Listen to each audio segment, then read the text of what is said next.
Assalomu alaykum, hurmatli podkastimiz tinglovchilari. Bugun Xudo xolasa Big Picture podkasti 13-soni. Biz bilan birga bo'lib kelayotganligi hammaga rahmat. Bugun 3 ta narsa haqida chuqur gaplashamiz. Xudo xolasa bugun birinchisi o'rganishimiz kerak bo'lgan narsalar birinchisi domain dependency deyiladi ingliz tilida. O'zbekchasiga kontekstga qaramlilik. Bu nima degani? Bu degani biz bir narsani qay darajada tushunganligimizni bilish uchun biz uni 12 yosh bolaga yoki bir undan ham kichikroq bo'lgan bolaga, yosh bolaga tushuntirib bera olamizmi, yo'qmi? Shu narsani o'zimizda tekshirib ko'rishimiz keraklik. Shuni juda ham oddiy sodda misolga aylantirishga harakat qildim. Bizni bilimimiz o'zimizni kontekstimizga qaram bo'lsa, biz o'sha bolaga tushuntirib bera olmaymiz. Bizni olgan bilimimiz o'sha kontekstdan tashqariga hech qayerga chiqib qolmasa, hech kimga tushuntirib bera olmasak, misol uchun aytaylik, men ingliz tilini o'rgatyapman, til bo'yicha nimadir yangi narsani o'rganganimda, o'sha narsani boshqa tarixchiga yoki fizikga tushuntirib bera olmasligim, o'sha fizikani tilida yoki tarixni o'zini tilida tushuntirib bera olmasligim mani o'sha kontekstimga qaram ekanligimni bildiradi. Yoki o'sha 12 yosh bolaga tushuntirib bera olmasligim o'sha kontekstga mani qaram ekanligim, o'shandan tashqarida men bilimim bilinmasligini bildiradi. Bu nima bo'ladi? Nimaga kerak bu narsani bilishimiz? Bu narsani bilishimiz bizni bilimimiz foydali bo'ladimi o'zi, yo'qmi? Shu narsani bilishimizga kerak. Endi kontekstga qaram bilim katta ehtimol o'sha kontekstdan boshqa joyda yordam bermaydi sizga. Ya'ni bilim bor, u bilimdan foydalana olishingiz uchun u kontekstdan tashqariga chiqib ketish kerak. Biz bu narsani har bir podkastimizda turli xil narsalarni o'rganishda turli xil misollarni keltirish orqali tushuntiramiz. Misol uchun bugungi o'rganayotganimiz domain dependency nimaligini men 5 xil, 6 xil turli xil sohalarda kerak bo'lsa misollar bilan tushuntiraman, kerak bo'lsa o'yinlar orqali, sport orqali, san'at orqali, ta'limda, biznesda, marketingda, menejmentda o'zim biladigan nimaiki soha bo'ladigan bo'lsa, har bittasida aytib tushuntirib ketaman. Nimaga aytsa, o'sha bilim kontekstimdan tashqariga chiqsin, tashqariga chiqara olay deb turib, men har xil sohada example, ya'ni misol olishga harakat qilaman. Mental modellar bor, 100 ta mental model bor. Shularni aqliy modellar deymiz. O'shalarni bitta o'rganib chiqqanimizda, xo'p, shu mental modellar misol uchun qaysidir fizikaga oid, qaysidir kimyoga oid, qaysidir yana biologiya, yana filosofiyaga oid har xil aqliy modellar bor. Ulardan biz foyda ko'rishimiz uchun ularni kontekstidan olib chiqa olishimiz kerak. Kontekstidan olib chiqish uchun nima qilish kerak? Ko'proq o'qish kerak avvalo. U misollarni har xil joydan qidirish kerak. Ko'proq tafakkur qilishingiz kerak. Shunchaki o'qishingiz o'zi yetarli emas. O'qigan narsangizni tushunishga harakat qilishingiz kerak. Shu narsa domain dependencydan qutqaradi bizani. Misollarni qaysilaridir tushunmaysiz. Misol uchun men misol beraman. Qaysilarini tushunmaysiz. Endi o'sha tushunmayotganlaringiz demak qaysidirlarida yo sizda muammo bor yoki menda muammo bor. Ikki holat bo'lishi mumkin. Sizda muammo bo'lsa, siz o'sha sohadan xabardor emasligingiz, menda muammo bo'lsa, men tushunmagan narsamni gapirishim bo'ladi. Endi maksimal harakat qilaman avval o'zim tushunib, keyin gapirishlikka. Nima degani bu? Avval o'zim o'rganib, keyin o'rgatishlikka harakat qilaman. O'zim bilmagan soha haqida deyarli gapirmayman. Bilmagan degani, misol uchun ma'lumotim deyarli yo'q bo'lgan sohalar bor. Misol uchun aytaylik, sartaroshlik umuman bilmayman yoki traderlik umuman bilmayman, novvoylik umuman bilmayman. Misol keltirmayman ham, chunki misol keltirish uchun men hech qanaqa ma'lumotga ega emasman. Shunaqa bizni bilimimiz kontekstdan tashqariga chiqsagina haqiqiy bilim bilinmasligi ma'lum bo'ladi. Kontekstdan tashqarida tushuntirib bera olishimiz bizni haqiqiy bilimmi yoki bilinmasmi shu narsani aniqlashga yordam beradi.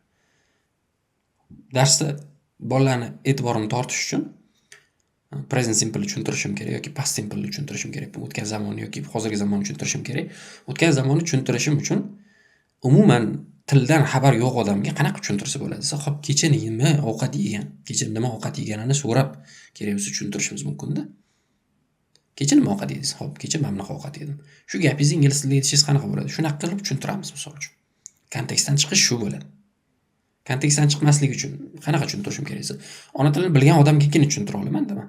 Yoki ingliz tilini egasi nima, kesimi nima, o'shalarni bilgan odamgagina tushuntira olaman. Boshqa odamga tushuntira olmayman. Boshqa odam tushunmaydi, zerikarli bo'ladi tushuntirishimiz. Yoki fizikada Newtonning birinchi qonuni bor. Hamma biladi menimcha. Jismlar o'zini harakatini, holatini boshqa jismlar ularga ta'sir qilmagunigacha saqlab turadi. U harakat bo'ladigan bo'lsa harakatda saqlab turadi, holat bo'ladigan bo'lsa holatini saqlab turadi. Endi men buni aytdim, lekin buni tushuntirib berishim uchun shu qoidani o'zi yetarli emasda. Agar men fizika o'qituvchisi bo'lsam, uni osonroq qilib tushuntirishim kerak. Misol, avtobusda ketyapmiz. Avtobusda ketayotganimizda avtobus shunchaki tormoz bersa, birdan tormoz berib qolsa, biz oldinga munkib ketamiz, oldinga yurib ketib qolamiz. Nimaga shu holat bo'lsa? Mana shu narsa inersiya deyiladi. O'sha Nyutonning birinchi qonuni mana shu narsa. Ya'ni bizga tashqi tormoz xalaqit bermaguncha biz oldingi harakatimizda mashinani ichida bo'lsa ham davom ettirayotgandikda, tormoz bo'ldi, biz o'sha harakatimizni ozgina bo'lsa ham saqlab keyin to'xtaymiz. Ozgina bo'lsa ham saqlab degan o'sha munkib ketishimiz, o'sha harakatimizni saqlashimizga bo'lgan impulsimiz deymizmi? Shu narsa. Yoki liftda tushasiz. Liftdan tushayotganingizda yengil bo'lib ketasiz. O'sha yengil bo'lib ketishingiz inersiya, o'sha fizikaning Nyutonning birinchi qonuniga misol bo'ladi o'sha. Siz turibsiz, siz birdan yerga pastga harakatlanish boshladingiz, o'sha holatda sizning vazningiz o'sha turgan joyingizda ozgina bo'lsa ham saqlanib qoladi. Ya'ni shu siz yengillik hissini tuyasiz o'sha vaqtda. Shuna qilib tushuntirishimgina o'quvchiga sal tushunarliroq bo'lishi mumkin. Yoki kontekstga qaramligi yana boshqa sohalarni ham ko'rishimiz mumkin. Qanaqa ko'rishimiz mumkin?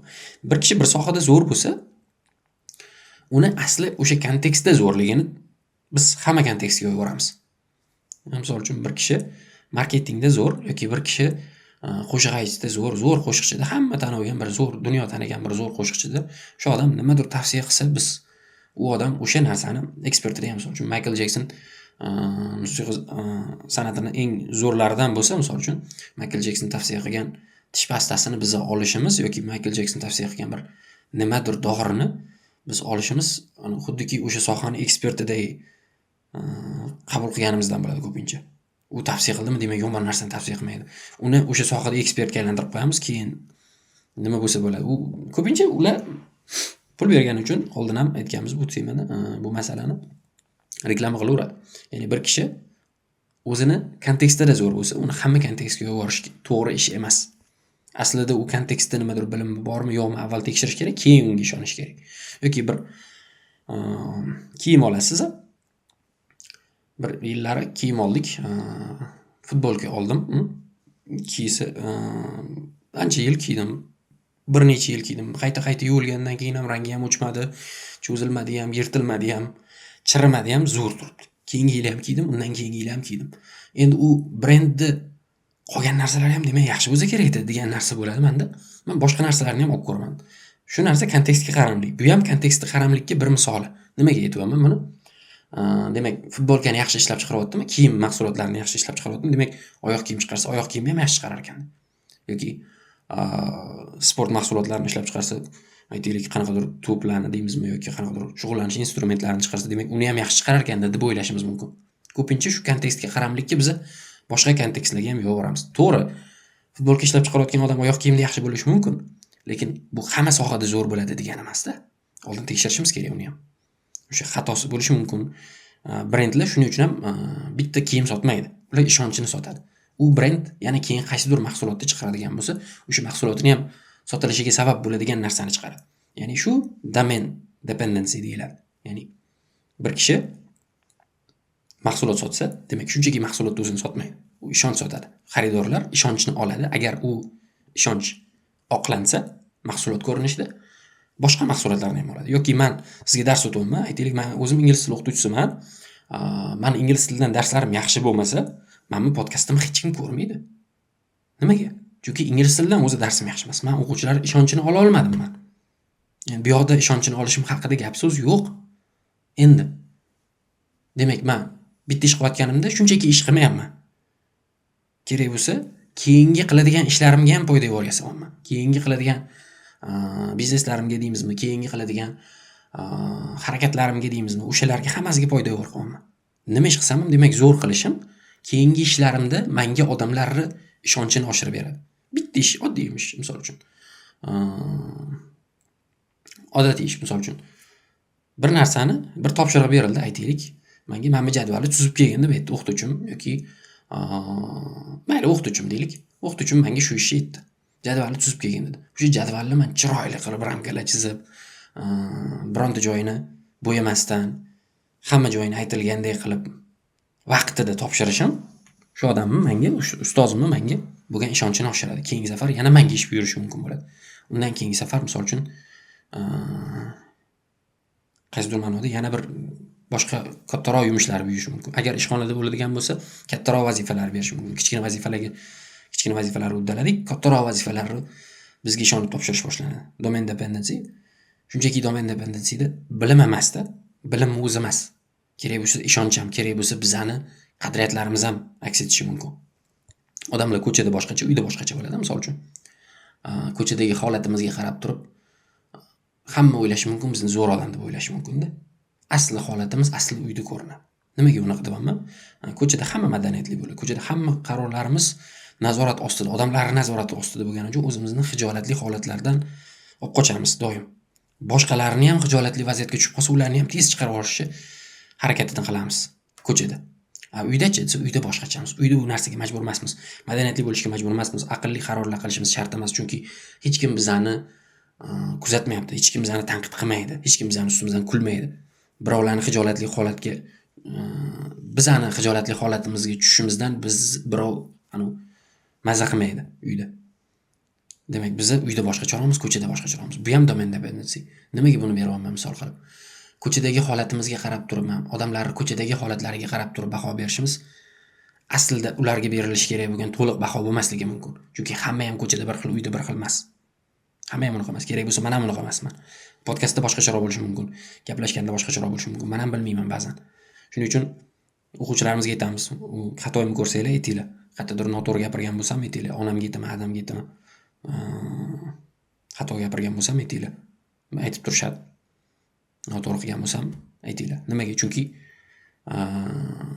biz kontekstga qaramiz, ya'ni qaysi kontekstda harakat qilayotgan bo'lsak, o'shanga qaram bo'lib qolishga moyilligimiz juda yuqori. Ko'chada kuzatilyapmiz, bahoyimiz bor, ijtimoiy xavfimiz bor, shuning uchun o'zimizni yaxshiroq tutamiz. Uyda-chi, o'sha xavf yo'q, bahoy ham yo'q, o'zimizdan maska taqish shart emas. O'zimizdan bizani kontekstga qaramligimiz uyda shahar ko'chadagi kontekstimiz yo'q. Shuning uchun o'zimiz xohlagan, o'zimizni asl kontekstda qanaqa ekanligimizni ko'rsatishimiz mumkin bo'ladi bu yerda. Ya'ni kishilarga ko'chadagi xulq-atvoriga qarab yoki kishilarning o'zini asli xulq-atvorini aniqlamoqchi bo'lsak, shunchaki qayerdadir ko'rsatgan xulq-atvorini o'zi yetarli emas ekan bizga. Yoki bilimini sinamoqchi bo'lsak, hozir aytganimizdek, o'sha kontekstdan tashqarida ishlata olamizmi, yo'qmi? Shuni tekshirishimiz yetarli bo'lar ekan. Xo'p, birinchi o'rganishimiz kerak bo'lgan narsa shu edi. Tushuntira oldim degan umiddaman. Keyingisi house money effect deyiladi ingliz tilida. Bu o'zbekchasiga kazinoning puli effekti deyiladi. Juda bir zo'r narsa ekan, men o'qib wow dedim. Qarang, biz pulni yoki bir moddiyatni qanday kelganligiga qarab turib muomala qilamiz. Qanday kelganligi. Oson kelgan narsaga biz yengil qaraymiz. Qiyinchilik bilan topilgan narsaga biz og'ir qaraymiz. Bu oson narsadek tuyuladi, lekin juda ko'p qarorlarimizni mana shu narsaga aldanamiz. Shu narsani qurboni bo'lganimiz uchun qarorlarimiz noto'g'ri ketib qoladi. Kazinoda misol uchun yutiladi, pullar yutadi.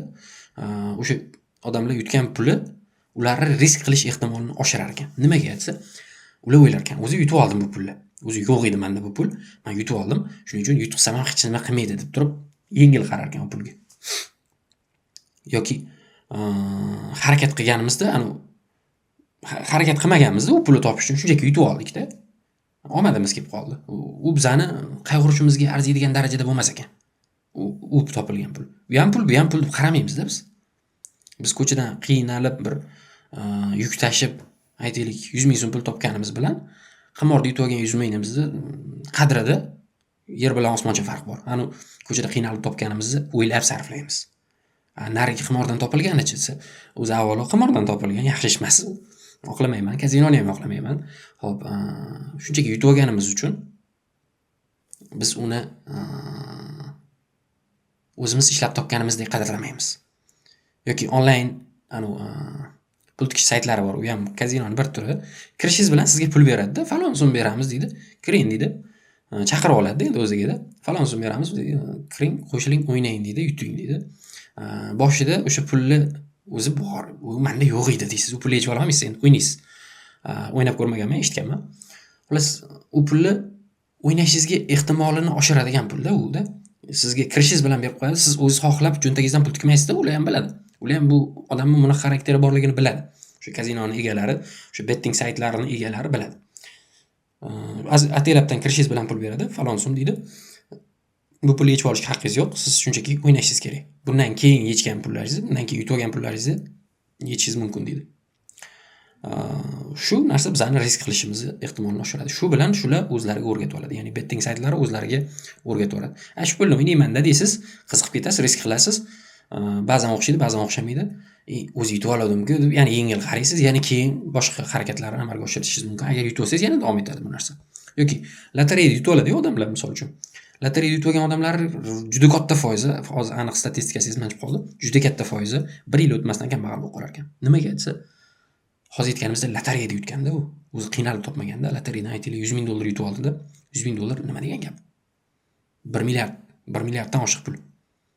1 milliarddan oshiq pulni yutib oldi. Endi uni tabiiyki o'ylamay sarflaydi. Chunki yengil keldi u pul. Bir maqolam bor, tez topilgan pul ketadi juda tez.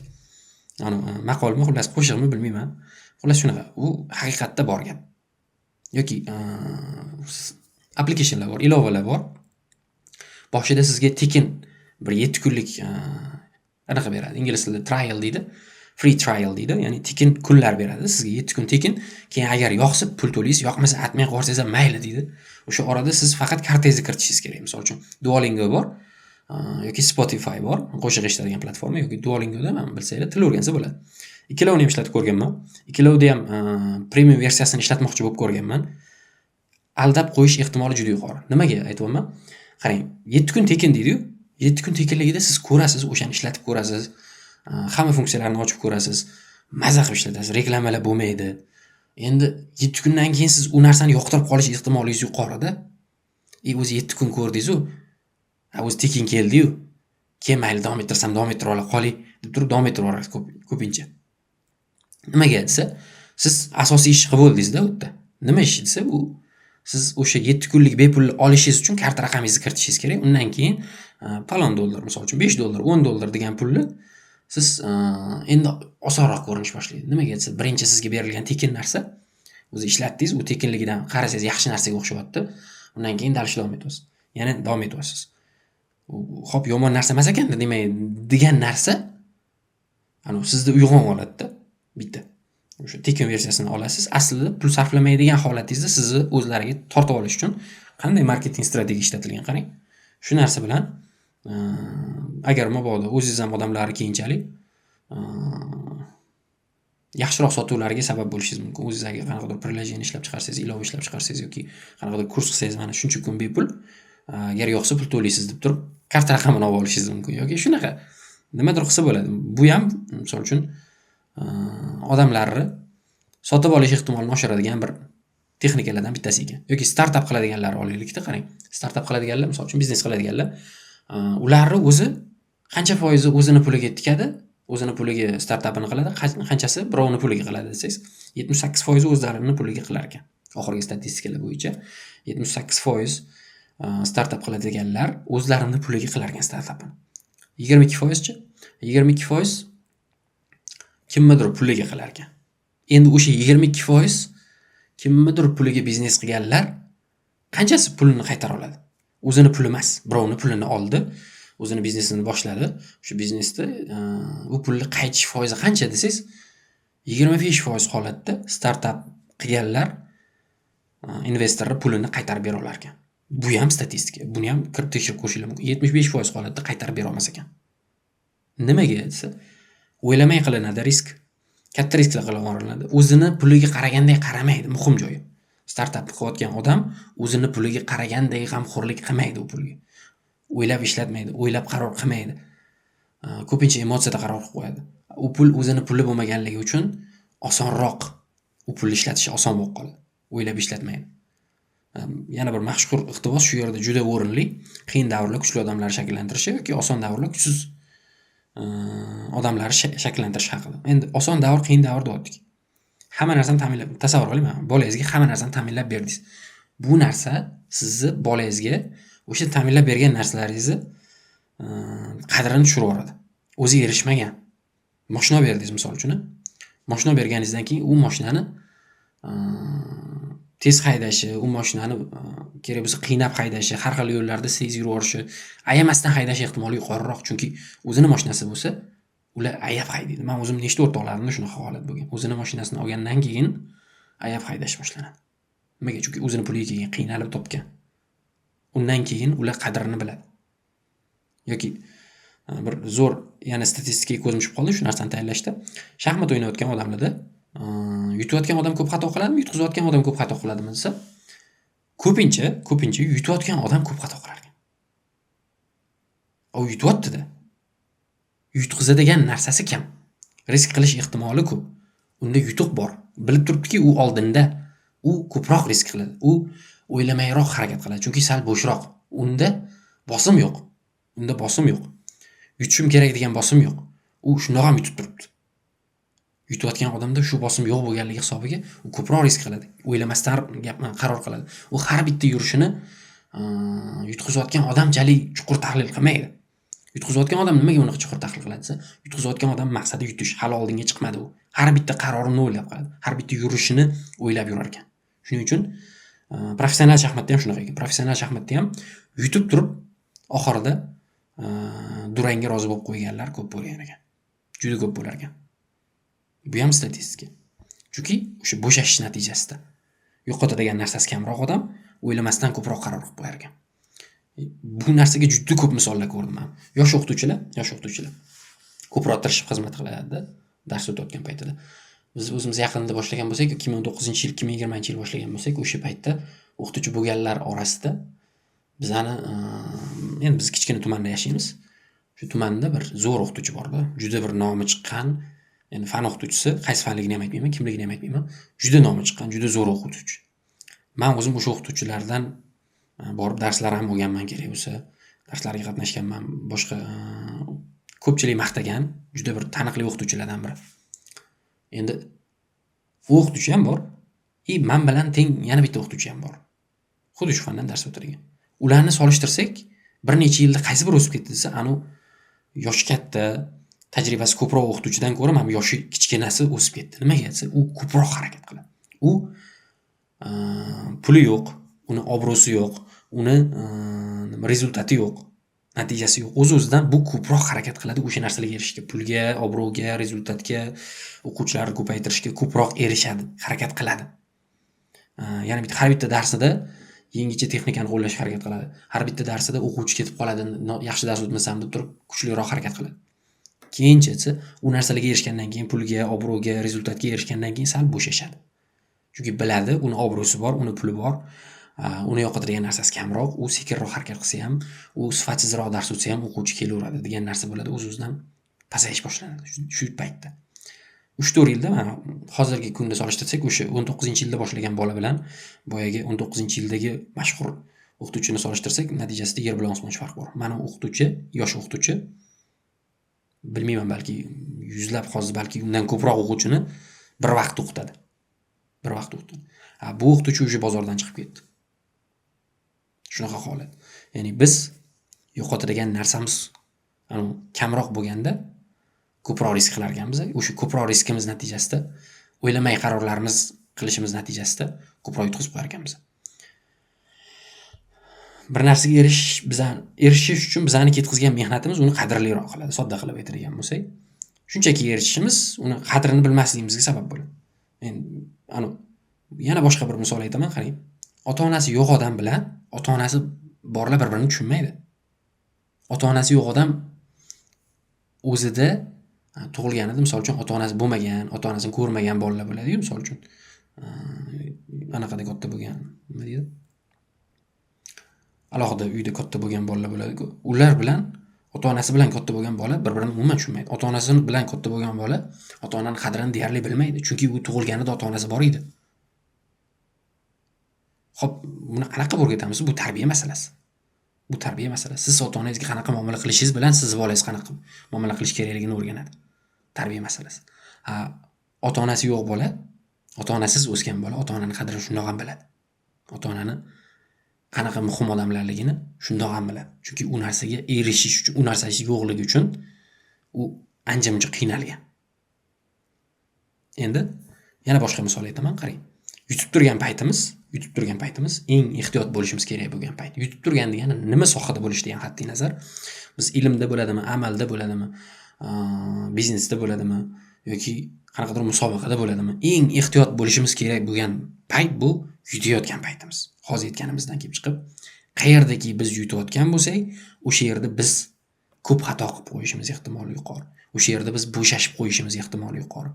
O'sha yerda o'ylamay qaror qilib qo'yishimiz ehtimoli yuqori bo'ladi. Chunki bizni yutqizadigan narsamiz kam.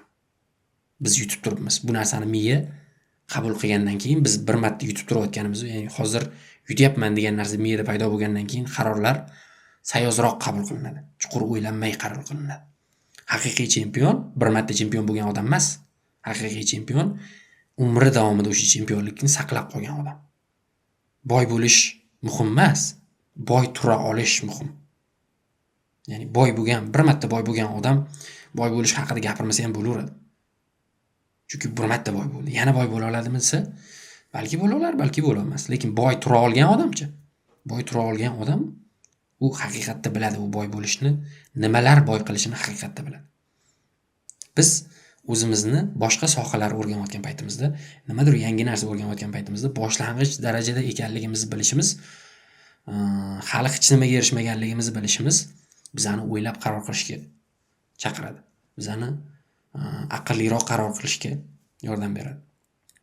Bu qaror bilan biz yangi bilimlarni osonroq olamiz. Ehtiyotkorroq munosabatda bo'lamiz o'sha yangi kirayotgan sohamizga. Xatoni kamroq qilamiz. Biz boshlang'ich nuqtadaligimizni bilishimiz, demak unga yuzaki qaramasligimizga sabab bo'lar ekan. Hozir aytganimizdek, umumiy ma'noni olamiz, bitta umumiylashtiramiz. Bitta muhim narsa qopti, qarang. Bo'lib to'lashga narsa olish ham shu narsaga o'xshash narsa. Ya'ni bizni yengil qaraydigan narsalarimizdan biri bo'lib to'lash. Chunki biz narsani olamiz, telefon bo'lsa, iPhone 17 bo'lsa, misol uchun o'sha iPhone 7 ni olamiz, lekin pulini to'lamaymiz. Bu ham bizga yengil kelgan narsa bo'lganligi uchun bo'lib to'lashga narsa olish juda ham ko'payib ketyapti. Bizga kerak bo'lishi mumkin, ba'zan kerak bo'lgan narsalar olamiz, ba'zan kerak bo'lmagan narsa olamiz. Ehtiyojdan ko'ra biz ko'proq hayotimizga yengillik beradigan narsalarni ko'proq xarid qilamiz bo'lib to'lashga. Yengillik beradigan degani ko'proq hashamat beradigan deylik, yengillik emas, hashamat beradigan narsalar ko'proq bo'lib to'lashga xarid qilyapti.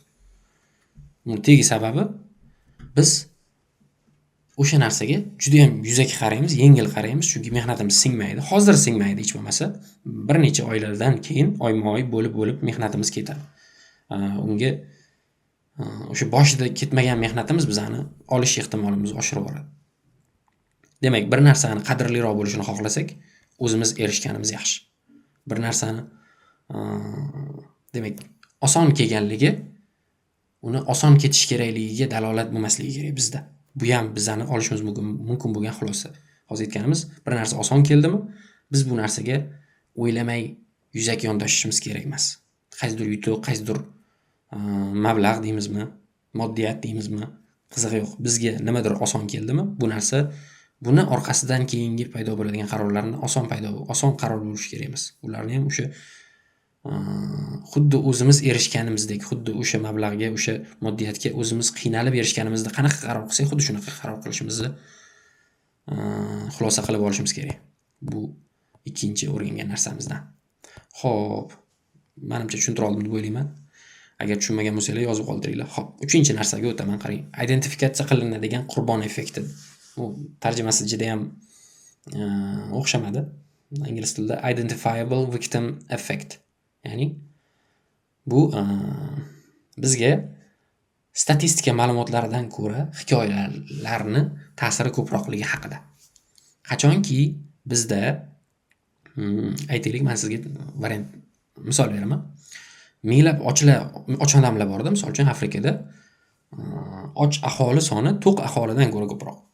Butun kontinentda och uxlaydigan aholi soni to'qdan ko'ra ko'proq.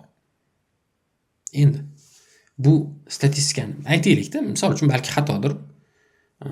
Bu statistikani bilishingiz, siz bitta bolani och uxlayotgani haqidagi hikoyani eshitishingizdan ko'ra qayg'ulaymi desa yo'q, unaqa emas. Siz shunchaki statistikani bildingiz.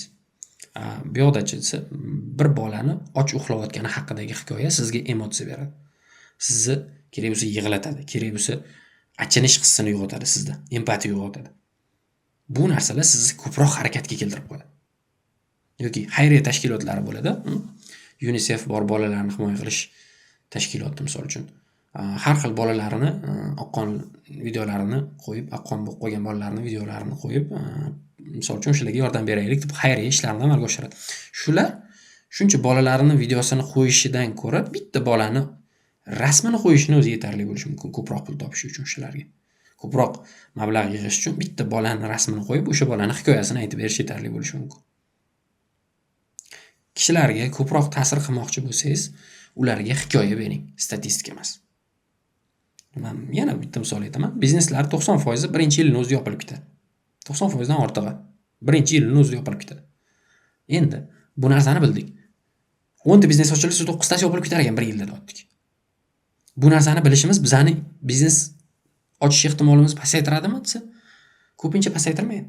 Nimaga desa, chunki qo'shningiz borda sizda zo'r bir do'kon ochgan, zo'r bir nimadir olib kelib sotadi, zo'r gullab yashnab ketgan biznes bo'ldi. Mana bir necha yildan beri yuribdi, mashinalar oldi, har xil elektromobillar oldi, mana mazza qilib yashayapti. U bolani biznesi gullab yashnab ketganligi haqidagi hikoyasi mana bu statistikadan ko'ra bizga qadrliroq. Biz ko'proq biznes qilamiz shu boladan ilhomlanib. Xuddi shunaqa narsa. Bizga kishilarning hikoyalari ko'proq ta'sir qiladi. 70 dan ortiq o'quvchi IELTS olganda, misol uchun. IELTS 0 har xil sertifikatlar olgan. Ularni men o'quvchilarimga aytib berishim bittasini ham harakat keltirmaydi, lekin kursdoshi yoki sinfdoshi guruhda 7 olib qo'yishi shunaqa harakatga keltiradi. Yoki bilmasvoyroq o'quvchi borib 6 olib qo'ysa, "Voy, men bilmasvoy 6 oldimmi, demak men borib 7 olar ekanman" deb turib ko'proq harakatga keladi, chunki uni ko'rdi-da, uni hikoyasini. Uni qanaqa o'qiganini biladi, uni qanaqa qiynalganini biladi. U haqida emotsiya yetarli darajada. Ularni ko'proq harakatga undaydi. Ya'ni bir narsani kishilarni shunchaki harakatini oshirmoqchi bo'lsak, kishilarga bo'lgan bizning ta'sirimizni oshirmoqchi bo'lsak, ularga hikoya berishimiz yetarli. Anaqadan ko'ra, statistika ma'lumotlarni berganimizdan ko'ra. Yoki dorilar bo'ladi, misol uchun dorilar ustiga yozib qo'yadi. 90 xil, 100 xil kasallikka davo deb turib bir nechta dorilarni chiqarishadi-da. Keyin bitta qo'shningiz aytib qoladi. Men bunaqa kasalim bor edi. Borib men bunaqa narsa qiluvdim, davolandim, tuzaldim deydi.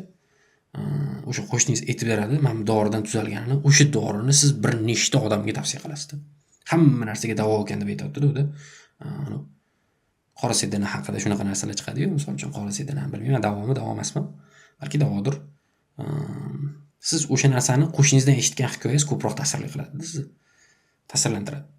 O'sha narsani sotib olishga, o'sha narsani boshqalarga tavsiya qilishingizga ham ta'sir qiladi kerak bo'lsa.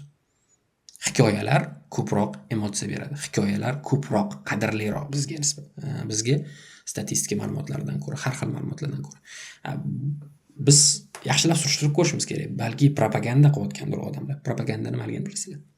Yoki manipulyatsiya qilishga harakat qilayotgandir bizani.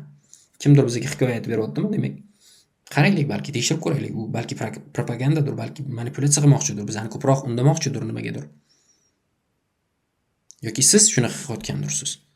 Keyinchalik yoki men shunaqa qilayotgandirman. Ko'proq ta'sir qilishim uchun har xil hikoyalar aytib berayotgandirman. Hayotimda bo'lgan, o'quvchilarim orasida bo'lgan, yana har xil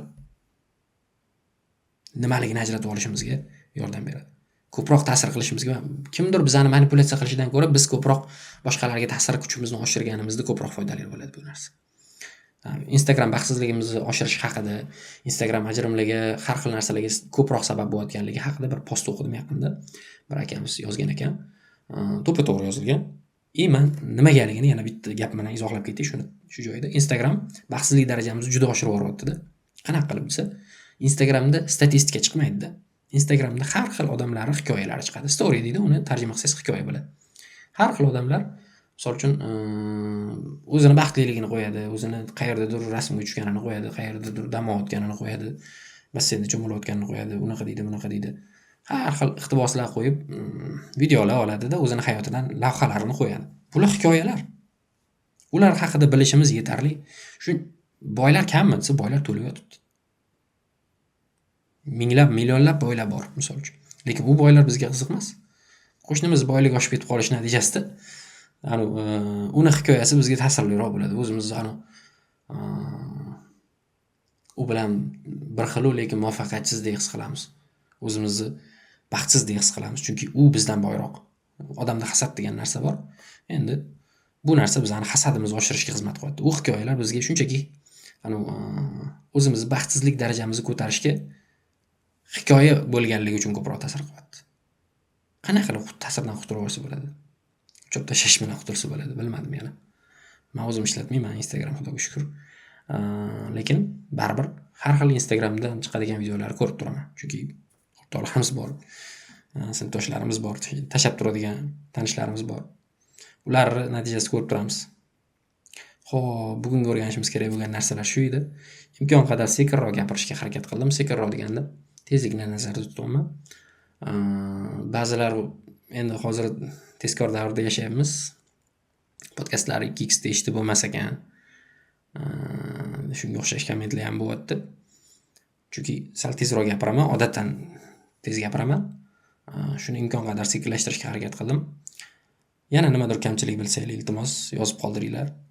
Shuncha vaqt sarflab boshqa qilib, mayli o'zimiz uchun foydali bo'layotgani uchun qilyapmiz, lekin kimdir foyda olgan bo'lsa, sizlar ham foyda olgan bo'lsanglar, nimadir o'rganayotgan bo'lsanglar, iltimos shu narsani yozib qoldirsanglar,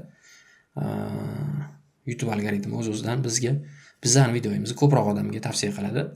Ko'proq odam bundan foydali narsalar o'rganishiga sabab bo'lasiz. Hop, shuncha e'tiboringlarni yetkazib tomosha qilganingiz uchun rahmat. Keyingi ko'rsatuvlarda ko'rishguncha rahmat.